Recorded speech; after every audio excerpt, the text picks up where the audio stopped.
I think NBA fans will too often write off a top 5 draft pick that doesn't immediately come in and live up to the sometimes comically high expectations that get put upon them.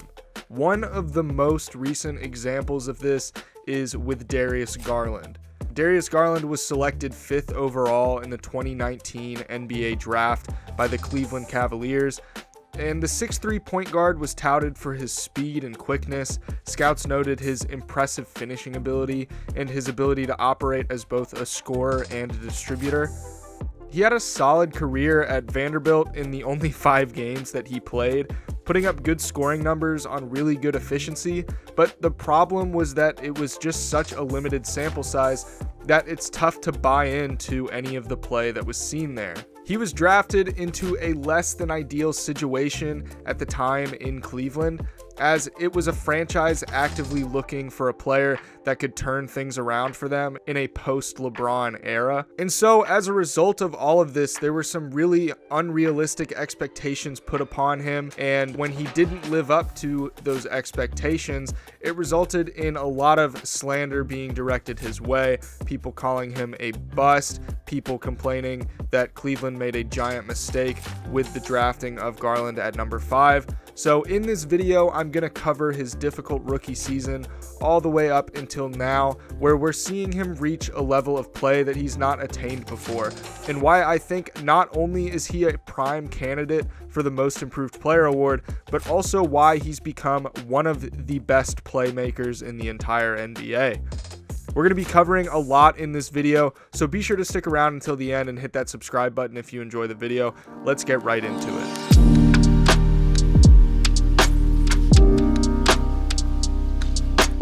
Okay, so before you click away from the video, just know that it's not me calling Darius Garland the worst player in the NBA during his rookie season. This is what legitimate journalists and analysts were saying about him. I want you to think about that for a second. Analysts were calling a 20-year-old rookie playing on a rebuilding team the worst player in the entire NBA. Now, does that seem fair to you? Putting all of that aside, was it even true? Was he actually the worst player in the NBA? Well, he certainly wasn't a frontrunner for Rookie of the Year, but in my opinion, he was far from the worst player in the league. One of the big issues with his rookie season was his scoring efficiency. 12.3 points per game with some rough shooting from the field did him no favors in winning over the favor of NBA media, but he really didn't shoot that bad from 3, particularly for a rookie. 35.5% for a rookie from beyond the arc is nothing to laugh at, and he shot better than a good number of established NBA players did from 3. Now, yes, he shot 40% from the field, but expecting a rookie to come in and be some incredibly efficient scorer is just a little bit too optimistic, especially if it's not even a player that's been touted as some sort of generational talent. I would even argue that Darius Garland wasn't even the worst player on his team, but we're not going to get too deep into that. But he's now gone from being highly criticized and hailed as a bust to now knocking on the door of stardom. Now, Garland went from being a 12.3 point per game scorer to now being an almost 20 point per game scorer. His progression as a finisher and as a shooter has been really impressive, and now he's actually one of the more efficient players from his draft class. In 2020, he shot only 46.8% at the rim, which is well below league average.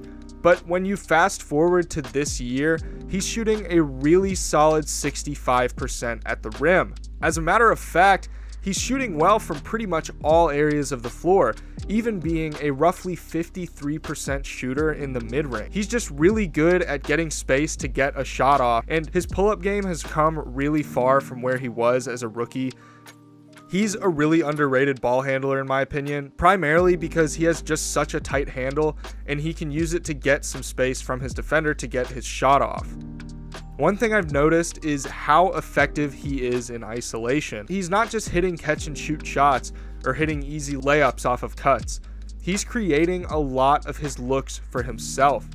His shot creation ability has come a really long way from earlier on in his career.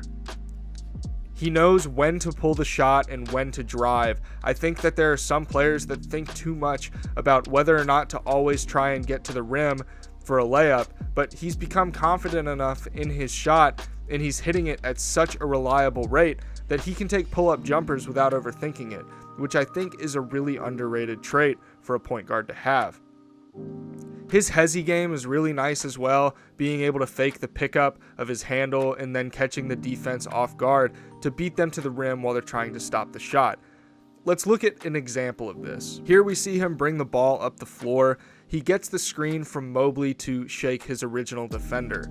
He keeps his dribble alive up until the very last second, and the Magic don't know if he's going to take a jumper at the elbow, and instead he takes his 2 steps after picking his dribble up for an easy shot at the rim. Here, he's bringing the ball up, and the defense is playing drop coverage on him, so he takes the space that the defense is giving him, he gets into the paint, fakes the jump shot. As a result, he gets Carter Jr. to bite on the pump fake, and he can easily get by him for an easy layup. So not only is he a reliable pull-up three-point shooter, but he's also a great finisher and has great footwork despite being a relatively undersized point guard. His newfound scoring ability has opened up the floor entirely for him and allowed him to become a fantastic playmaker, which leads me into my next point. I think at a certain point we need to normalize the idea that Darius Garland is a top 10 playmaker in the entire NBA. He has legitimately been fantastic as a playmaker this year, and it's hard to name 10 guys better at passing than him in the NBA right now. I would even go as far as saying he's probably one of the best true point guards in the entire league. He's legitimately fantastic operating as the pick and roll ball handler, and him being able to operate with 2 bigs with Evan Mobley and Jarrett Allen has been a lot of fun to watch. He's able to find the open man so easily, and he sees the floor really well and has great feel for the game. Now, he's not necessarily the flashiest passer on the planet, but he sure does make his passes look a lot easier than they actually are. He can hit guys running for lobs, kick out to 3-point shooters, hit bigs trailing him for easy push shots. Whatever the situation may be, he's able to do it. Now, I'm not saying that he's as good as Chris Paul was in Los Angeles, but the way he plays with 2 bigs on the floor really does remind me a lot of Chris Paul when he was with the Clippers playing with Blake Griffin and DeAndre Jordan. Heavy use of the pick and roll, hitting runners for easy lobs, but if it's working, then why do something different? So I don't think it's a stretch to say that Garland has all-star potential. He's one of the best point guards in the entire league right now. He's an integral part of a rejuvenated Cleveland Cavaliers team that looks like it could make the playoffs this season, and he's also only 21 years old. For him to be on the cusp of nearly 20 points per game and 8 assists before he's even 25 is a really good sign for his development.